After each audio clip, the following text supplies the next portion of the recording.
Greetings to all C3RF members and friends across Canada and indeed around the world, and a special welcome to the folks at Veterans for Freedom on their dedicated streaming channels as they view this in-hot interview with special guest Julius Ruechel.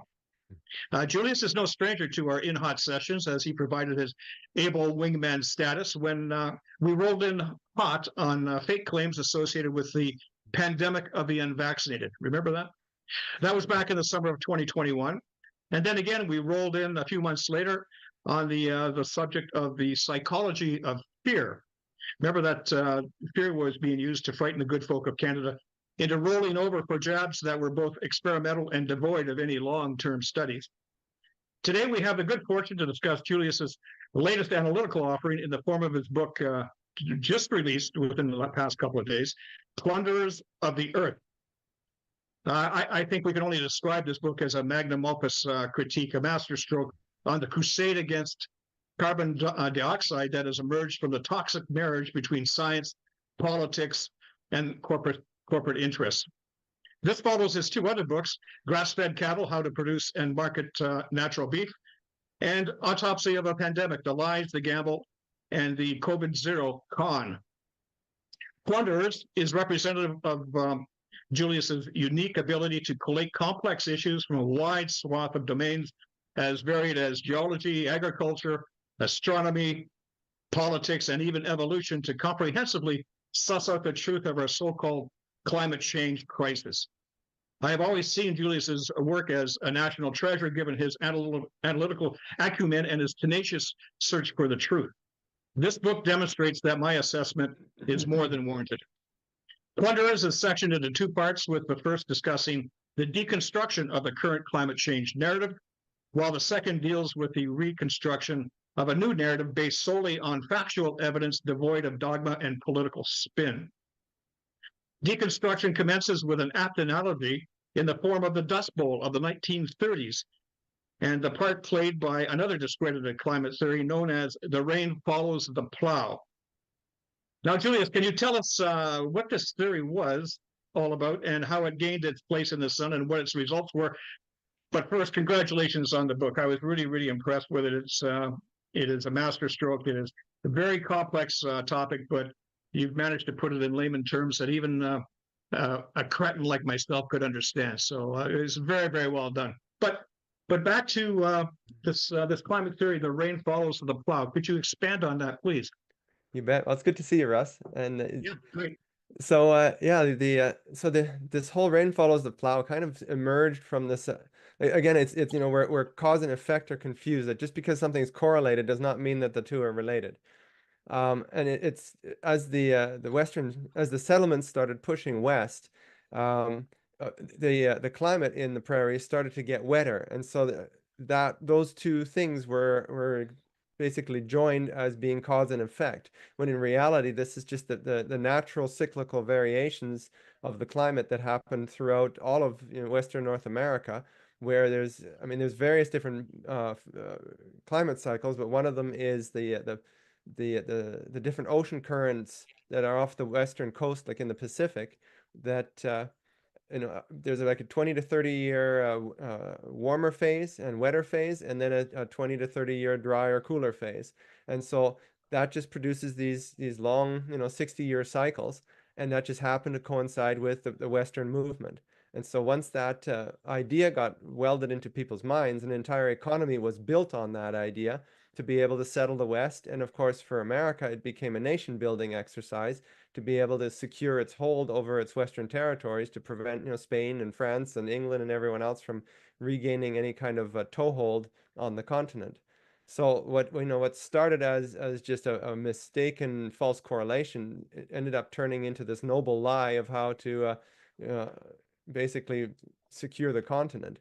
And of course, yeah, you say a noble lie in that I guess it was successful because the theory, the plow, get out there, plow up the soil, that's going to produce rain, which is going to make the soil richer, which is going to make crops grow faster. That enticed farmers to get out there. And it also allowed the authorities, I see from your book, to parcel people up on smaller pieces of plots of land, because instead of needing a whole range to feed cattle, all they needed was 160 acres or so plant their crops and make their money, and it all became it was very politically expedient for the administration of the day during the late 1800s to employ this theory to the benefit of the country. So and I saw that as very apt because now we're talking about climate in this instance being used maybe as a forerunner to what we see today as a means of politics using climate to as an ends that justifies the means. And along with that, I noticed that you provide other examples. You talk about the potato famine in Ireland. How did that how was that kind of linked up with political expediency? Well, the potato famine, it's essentially that um, as the big commodity markets started rolling out, like where England was trying to bring more and more commodities home because their own soils were exhausted, um, it became more and more efficient for, in Ireland and all these areas where there was these big estate holders to start shoveling their tenant farmers, like from, that's kind of left over from the serfdom era, to shovel these tenant farmers off the land so they could make room for sheep and whatever else they wanted to grow. And so, as the population became more and more impoverished, you get, as their plots essentially get smaller and smaller, the only thing that they can essentially grow on these little tiny, postage stamp plots was potatoes. And so once the potato blight, like this disease, came through and destroyed all of these potato crops, you essentially have the entire population left utterly, completely destitute.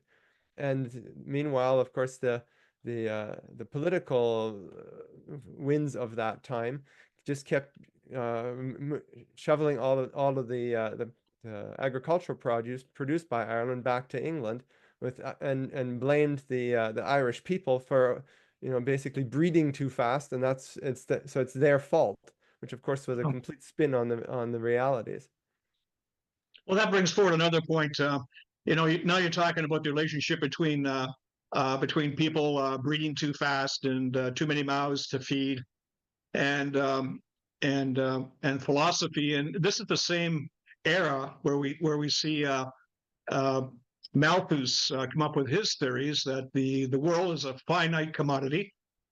Sorry, the finite commodity, and we have to very closely husband its resources so that people don't starve. And so the answer, of course, is to depopulate or keep the population down. Uh, this whole thing, led into things like, again, from your book about Lebensraum, where we see Nazi Germany pick up on these political theories and say, Germany, we need room to grow, to expand our population, to accommodate Germans throughout Europe, and once again we see this political expediency taking place with theories, climate theories, being used to basically propagate some pretty evil undertakings. Any comments on that? Yeah, I think this is where this, yeah, I mean, it seems like, like as soon as something gets really complex, humanity boils things down to some simplistic cartoon oversimplification and then builds an entire world of theories on top of that. And I mean, this idea that, we're running out of resources, that there's too many people. On one level, it's true that a country that has, like, it needs to have its food production match, or I mean, or globally, whichever way you want to put it, that the food production has to match the population size. But it's not a finite set of resources when if individuals have property rights and the ability to innovate, that we are able to create abundance where there was scarcity. But even the population end of it itself, it's like, on one level, yeah, if you continue to have endless numbers of kids, you can easily overwhelm your country's ability to feed itself. However, once a country becomes wealthy, the population rates immediately drop off. And I think this is one of the insights that I find is the most cruel parts of even the way that the world is structured today, is that this green philosophy that's going on, that believes that we're about to run out of resource, is actively impeding the development of Africa and many other places, that they're terrified of them becoming industrialized nations because of CO2. And Yeah. meanwhile, it's like the best way to start to protect the environment there and to be able to ensure that everyone um, is well fed and healthy is to allow them like to get out of the way so that they can industrialize and become part of the market economy. And in that process, the birth rates are going to fall off naturally all on their own. And the subsistence farming that is keeping so much of the landscape basically it's degrading the landscape because goats are essentially eating everything. Well, that all solves itself, right? And so it's like prosperity is the key to solving the population crisis, and yet that Mhm. idea is being completely blocked by this idea that CO2 is some kind of a boogeyman that's destroying the world. Well, we see the this whole philosophy of population control of having to ensure we don't outstretch our finite resources. We see that coming through into the 20th century. You mentioned Paul Ehrlich, who was the famous author of the population bomb. He brought these Malthusian uh, philosophies forward into the 20th century, and he said, "Well, we really got to cut back on the population." Even though I think he prophesized that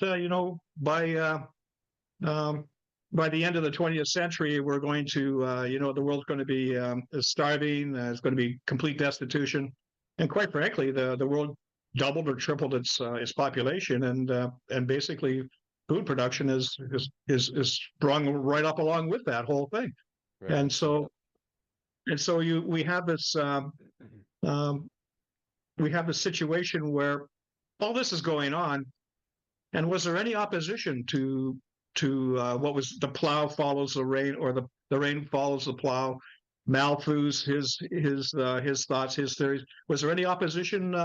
And what happened to the people who opposed such thoughts?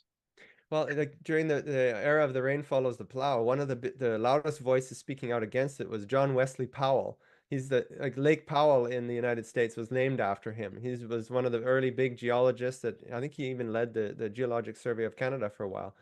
And Uh, he was pointing out that these weather changes are purely caused by cyclical changes in the like in the rainfall patterns, and that this is not actually caused by the folks moving out. And he also pointed out that the increased like because one of the other geologists at the time noticed that the lake levels of Salt Lake were starting to rise, and it was like, well, look, this is wonderful. It's because there's more abundant rainfall. And John Wesley Powell pointed out that this is essentially a product of having all of the cattle up on the hillsides and the farming going on that was increasing the runoff rates. So less water was actually infiltrating into the ground, and more ended up running downstream, which caused the lake levels to go up. So it wasn't yeah. like so again, it's another false correlation.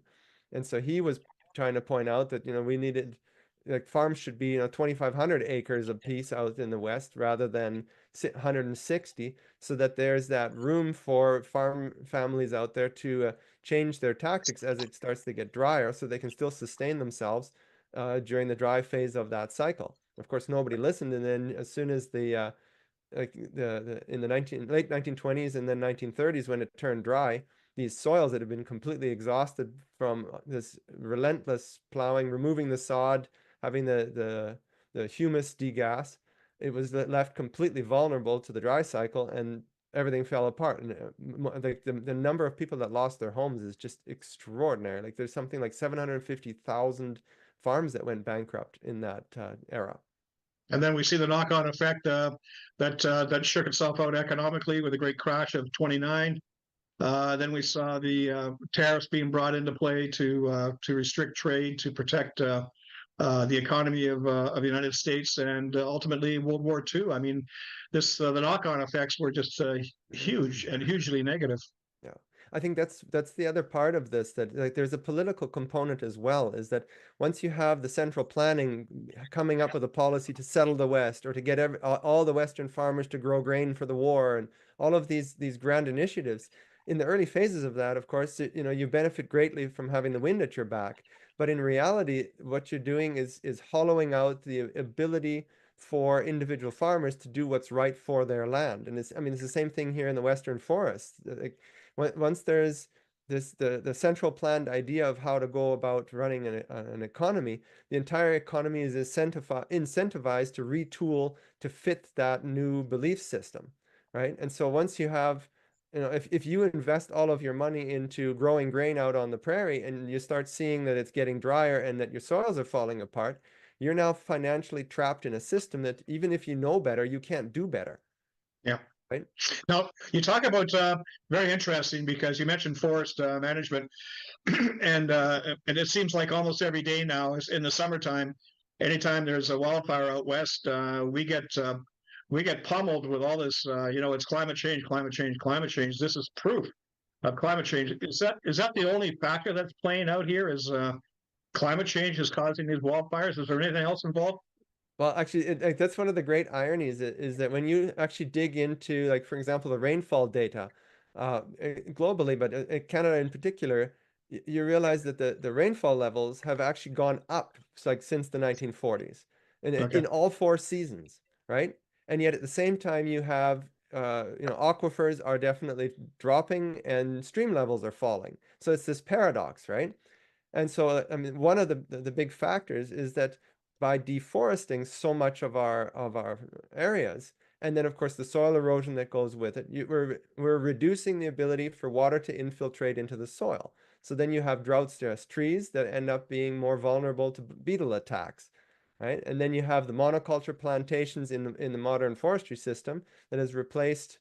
I mean, in some areas there was always just one species of tree, but in many areas there was used to be many, and now you've got it down to one. So you again, kind of like in the Dust Bowl of the 1930s, you have this huge food source that once some kind of plague starts of these beetles, or in the Dust Bowl it was the locusts.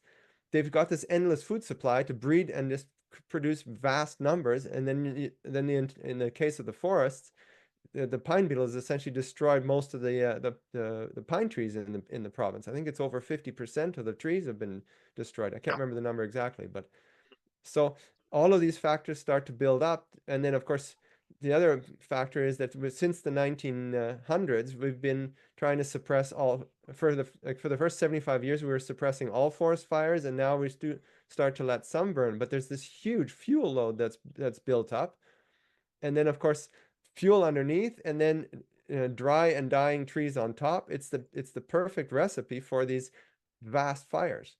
Yeah, I So noticed in your book you say that in the past, before we had these errant forest management policies put in place, we would see a lot of low-level wildfires throughout the forest system of Canada, but they would be they were part of the ecoculture because they would actually help dampen down the possibility of extremely hot wildfires. But now with these forest management techniques in place, we have all this dry tinder that's being built up because we're not allowing low-level fires to burn.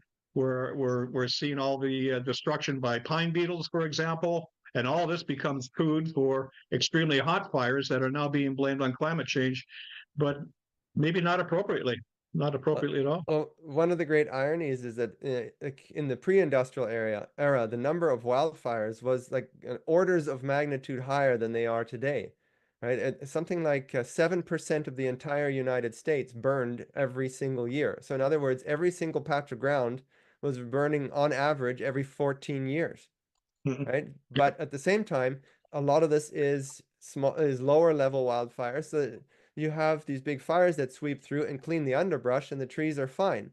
Whereas if you suppress that for long enough, and I mean you see that in the data now, where you have the number of fires falling, but the size of the fires growing, which you'd like to see the opposite. You'd like to see lots of small fires instead of a few big ones, because now you have Yeah. these fires that are so hot that they basically cook or burn away all the carbon in the soil, and you end up with this sterile soil. Um, Okay. in the No. actually, if I can quickly tell the example from Australia, like when the first Europeans arrived in Australia, they found this gigantic continent full of grass, and yet now there's almost none of it left. Something like 99% of Australia's like ecosystems have been damaged or destroyed. And one of the things that kept them healthy was fires, ironically, right? Yeah. Because the Aborigines would actually light these fires all the time, and if it's not happening in the peak of the dry season, the fire sweeps through while the ground is moist, so it can't damage the soil, and then the carbon is immediate, like that's left over from the fire, ends up being incorporated into the soil, and that's what's building up the humus-rich soils. And Okay. so you stop those fires, and now all of a sudden Australia has these huge bushfires, and then afterwards there's no soil, and the weeds take over, and the brush starts up. So it's like this self-reinforcing negative cycle. Vicious circle. But Yep. we see that you mentioned Powell. He was discredited when he came out with his thoughts that maybe plowing for rain wasn't the way to go. We saw in the case of Nazi Germany, we saw anybody who opposed the thoughts of that particular ideology come under, suffer as much as torture and death. So, and nowadays, when someone talks about when you talk about land forest management, when you talk about soil preservation, what kind of a reaction do you get, from the world at large? Well, I mean, the book just came out, so we'll see what happens. But I think, It's going I to be think, interesting. yeah. But I think with all of these things that, if it doesn't fit into a 5-minute soundbite, it's kind of tossed aside. And yet, there's often a kernel of truth to all of these things, and yet it's a complete lie when you put it into the bigger context, Yes. right? And so you can't grapple. I mean, this is something that Alan Savory, who's known for holistic management, he talks about this, that when we reduce everything to this little tiny thing that we study, our little tiny slice in our academic field, we can discover truths that are true within that field of view, and yet are completely out of context of the bigger picture, and therefore it's actually false. I mean, a great Yeah. example is the idea that CO2 is the driver of climate on this planet. And it's like, well, yeah, it is a greenhouse gas, and at some level it can trap a little bit of infrared radiation. But the reality is that first of all, the amount of warming is that it can produce is almost completely insignificant compared to things like ocean cycles and the orbital wobbles and solar activity and all these other cycles that are happening. But the other thing is that it actually overlap, like the wavelengths that are absorbed by CO2 overlap with water vapor. So whether the CO2 is there or not, the same amount of radiation is going to be absorbed anyways from water vapor. So it's an irrelevant metric. And yet Okay. within that little slice, yes, there's a kernel of truth to it, which is why people can defend it, because yeah, they're defending the truth. And yet But they're it's not taking the holistic picture that's right. into consideration. And this is a great segue into the second portion of your book, which is reconstruction. And in that portion, in that part of your book, you talk about all the other factors that are involved. Let's go beyond CO2. Let's look at, and you mentioned, the wobble of the Earth, sunspots and radiation and cosmic rays infiltrating the atmosphere. And one thing you mentioned that is that I see some Nobel laureates like John Clauser talking about is cloud formation. Cloud formation as being a huge driver when it comes to climate. And you go back, right to the start. You talk right about the start of the solar system, the start of the universe, the start of the Earth's history, and you take a look at all of the ups and downs with temperatures and CO2. And I was really surprised to see that, in effect, when you look at the numbers, the CO2 doesn't seem to be driving temperature. It's the other way around. Temperature seems to drive CO2 levels at about a 800 year lag. That's right. Yeah. So here we have a situation where there's so much else going on. Could you comment on that, on how big an effect CO2 has in temperature? Yeah. So Or one of maybe the the better question, Julius, is what is impacting the formation of CO2 in the first place? Okay, so there's so many layers to that question actually. The one of the things that comes through from the digging into the details, coming from the farming end of it, is that the amount of CO2 that is released from the soil every time that, whether it's through tillage, like out on the Great Plains ahead of the Dust Bowl, where once the oxygen gets in with the soil, it is oxidizing the carbon in the soil and turning it back into CO2. But that same concept also applies to deserts, where once you remove the big grazing herds that kept the sod mat healthy, now you have the soils exposed to the atmosphere, and boom, you have a lot more oxygen that's reacting with the carbon, and that carbon is degassing. So I worked through some of that, and of course, right from that equation, you can already see that the idea that 78% of CO2 comes from fossil fuel emissions doesn't stand up to scrutiny. But and then of course the other part of the story is that when you turn a soil, like take the Great Plains, for example, these are some of the deepest, richest soils on the planet. So, every time the bison grazed over it, a portion of the carbon that was left from the root dieback and the manure and all that was turned back into carbon that was stored in the soil. Well, once you start plowing it, now those soils are emitting CO2. So you also have to take into account the amount of CO2 that's no longer being removed from the air. That balance is also disturbed, right? Mhm. So I mean, you have to think of the atmosphere rather than like a balloon. It's more like a bathtub where there's a faucet running in a hole at the bottom, right? The Yeah. amount of CO2 that's constantly draining out of the atmosphere as it's stored as soil or as carbon-rich mud, or there's many different places it ends up. But that if you remove how much CO2 is ending up there, that means that the CO2 that's constantly being added to the atmosphere from volcanoes is now going to fill up without being drained off. And Yeah. I think that brings us to the other big realization out of this is that, um, again, taking that bathtub scenario, if you remove or reduce the amount of biomass on the planet, you are throttling the drain on the bottom of that bathtub, right? And so if all of a sudden you reduce how many forests you have, or how many healthy grasslands you have, you essentially dramatically cut back on how much CO2 ends up being able to offset what's coming from volcanic emissions and all these other sources of natural CO2 that add fresh CO2 that was not in the cycle beforehand.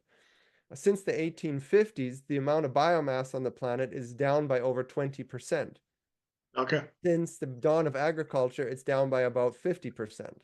I mean, 1/3 of the planet's forests have been dismantled. They're gone.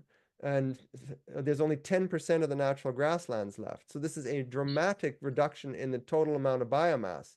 So again, we So get are you this. saying, sorry, Julius, are you saying that if we restored those biomass numbers, that we'd actually put ourselves in a position where we could take more CO2 out of the atmosphere and capture it? Absolutely. Yeah, because I mean, one of the taking that long view through geologic history, you see that the amount of CO2 that is actually being lost from the atmosphere over time is greater than the amount that's being added by volcanoes. Like the CO2 since the dawn of time has been on a steady decline. There's been short bumps whenever it goes up, but for the most part, the story of CO2 is one of long-term slow depletion.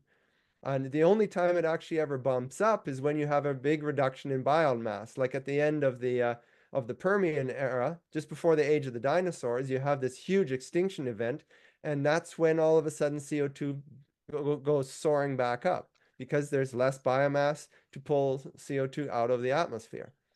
And I Well, mean, it seems to me like when you think of it, we're proceeding with our current policies. We're proceeding exactly down the wrong path. Because in very much so. Canada, take Canada for example. Canada says, "Well, we're going to solve this CO2 problem because it's all about fossil fuels. So we're going to cut back on fossil fuels. We're going to phase out the oil sands. We're going to phase out. We're not going to give LNG to Europe because we can't make a business case out of it. Blah blah blah." But in effect, what they're doing is they're making energy more expensive. And then you mentioned earlier that when we talk about people who are on the farm, who are in underdeveloped countries or developing countries, what they need is cheap energy so they can innovate and with modern farming techniques, so they can so that they can restore their lands. But instead, because of expensive energy, they're going to be forced into burning wood logs to keep warm. They're going to be forced to further reduce the biomass instead of build it up. They're going to make the situation worse. Am I reading that correctly? Very much so. Yeah, I mean, one of the case studies I used in the book was the story of Haiti. I mean, Yeah. they've got something like 2% of their forests are left, and they have some of the highest erosion rates in the world. Like they're losing soil at a rate of around 75 tons per acre per year. Like these are just colossal amounts. I mean, to put that into context, I think in Northern Europe, like in Netherlands and Germany, they lose soil at a rate of around like 0.3 tons per acre per year, right? So Mhm. like, these are just astronomical numbers. So I mean, you take a region like that where the deforestation is just immense. There's hardly like the biomass is gone, and then you take all the moisture absorbing capacities and destroy that because of soil erosion. So now, as soon as you have any kind of a big storm, you have, of course, no ability to hold that moisture and slowly have it move through the system. It all comes down in one big swoop and floods everything, washes everything out. Yeah. And we have Haiti, which is a complete basket case.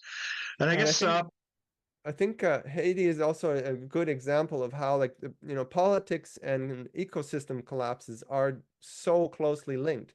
One of the yeah, biggest issues there is that they essentially do, like the poor people there do not have proper property rights. There's an economist from Peru. He was called Hernan de Soto, and he talked about how the biggest thing that's holding back impoverished nations is a lack of property rights. Like if when he would go and visit, he talked about Haiti. The only way to figure out whose land you were on is to figure out whose dog was barking as you were crossing the boundaries, because yes, there is nothing in the in the permanent records. Like it takes something like 20 years to register a property transfer. Most yes, people have no title to their land. So this creates this vicious cycle where the farmer has no ability to actually invest in his land, because how do you get a loan on, like, how do you use your land as collateral for a loan to invest in your business if you can't prove that that land is yours? And yeah, it's like all of we dump billions of dollars of foreign aid into these places, which ends up in some, Swiss bank account owned by one of these kleptocratic leaders. And meanwhile, nothing's actually improved in the lives of the people of what it takes for them to lift themselves out of poverty. They need property rights. And yet, ironically, that economist that spent his life talking about this, he was subject to multiple assassination attempts by Marxists for bringing up this point. It's incredible. yes. Oh, and that's what drove my interest in your book. I see, the whole thing about CO2, climate change, and everything else that's a little bit outside of the purview of C3RF because we're a charter rights organization. But really, when you think about it, the real problem here is you can't talk about it. You are not allowed to talk about it. You mentioned a number of folks, Powell. You mentioned a couple of Russian folks in the 20s who spoke out against Lysenkoism, where that was another agricultural theory that was based on politics and dogma that's resulted in the starvation of millions of Ukrainians in 1932, 1933. But because you can't talk about it, you can't take a look at the whole picture. All you're left with is the very narrow view of centralized planners. And you make a big point in your book about centralized planning. And you talk about property rights when you have centralized planners. Basically, everybody owns nothing, but they're all happy, I guess is what they say. Yeah. So, it doesn't work out that way. And if you look at Canada's indigenous populations, they haven't basically been allowed to own property from the get go, Yeah. and they have had problems as a result. No property rights. So let's think about closing on that whole aspect of centralized planning and free speech, because I really think that's what's required today to have work like yours, which is so monumental, come forward and be expressed throughout the country. I think that link of people having the autonomy to make the decisions that are right for themselves. I mean, you transfer that to land management. who's best positioned to know how to maintain a healthy farm for future generations, Yeah. a multi-generational farm, because Yeah. they are actually like that. When you make decisions that are safeguarding your soils, creating humus, these are all long-term things that take years to decades to play out. And so you're making decisions that are on a time frame that does not fit into a corporate or a centrally planned worldview. And Yeah. so the more that we are creating a world where everything is top down and managed by dictates and mandates, the more that the land managers at all levels, whether it's the farmer, the forester, or whatever, their hands are completely tied in doing the things that are right for preserving a long-term environment.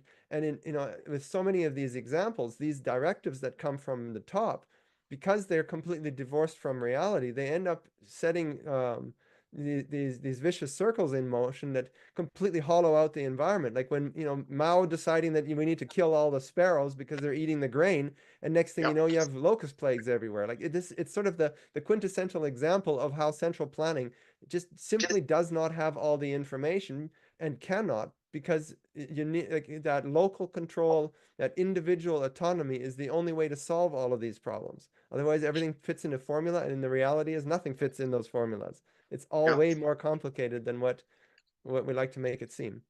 And it seems so hard to learn that lesson. I mean, it's not as if history hasn't taught us those lessons many times over. You mentioned Mao. That's a superb example. There's also Stalin, and there's also Hitler. There's also Pol Pot. These centralized planners. Basically, in the end, all they do is they destroy. The only thing they do increases their own personal power. It seems like that's the path that we've been set upon, and that's the path I guess we'll stay on as long as we can't talk about it, because I think central to the whole thing of improving our lot is going to be the ability to have a difference of opinion, because otherwise we're only going to be able to listen to them. Well, I think I mean when you mentioned Lysenko and Mao and all of these guys, I think that comes back to like in each of those eras, there's some idea that takes off that it basically it's the perfect idea to fit with the political trends of that era.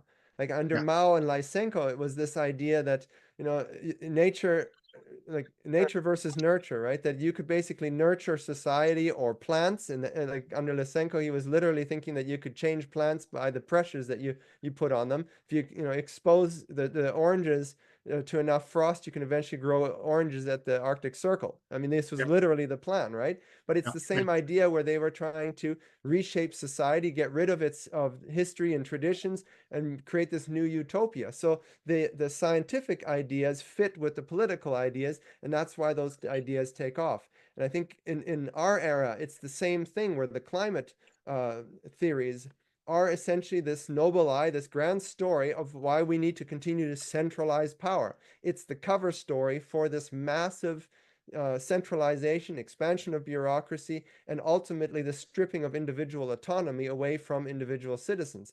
And I mean, all freedom of speech, property rights, all of these layers, like it involves all of that. And I think what I found so interesting about the story is that, you know, when we talk about freedom of speech as this concept, like it seems sort of a bit like okay, we understand it in theory, but what does that actually look like in terms of how it hollows out an entire ecosystem?